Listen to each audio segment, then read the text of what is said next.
میں تو بہت ٹھیک ہوں، زبردست. تیرے بھائی کی تو ایسی زندگی گزر رہی ہے کہ پوچھنی. اچھا یار وہ کیسے؟ کہا تھا جاب ہے اپنی، تیرے کو پتہ ہے جا کے اے سی میں دفتر میں بیٹھنا ہوتا ہے. اور کیا، صبح تیرا بھائی 6 بجے اٹھتا ہے، اٹھا ہے. اب جب بھائی بندہ سویا ہوا اس کو کیا اٹھا، چائے بنا لی.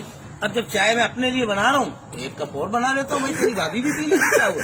اور پھر تیرے کو پتا کھانا جب بنانی ہے تو پھر جب بیٹھ کے دی جاتی ہے تو پھر تیرے کو پتا بیگم بھی خوش ہو جاتی ہے. بس چائے پی، ناشتہ واشتہ بنایا، نکل گئے اپنے کام پہ. 4 بجے واپس آئے. واپس آنے کے بعد چائے مجھے اپنے ہاتھ کی اچھی لگتی ہے، تیری بھابھی اچھی نہیں بناتی ہے.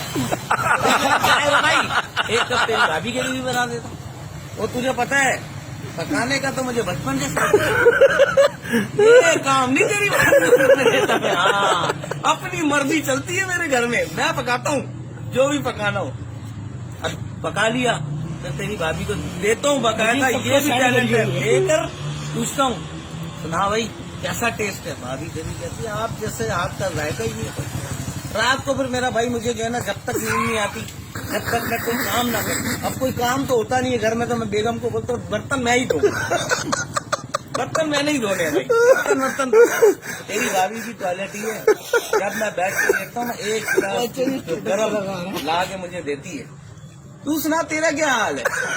یار حال تو میرا بھی تیری طرح کتے جیسا ہی ہے، لیکن مجھے تیری طرح بتانا نہیں آتا.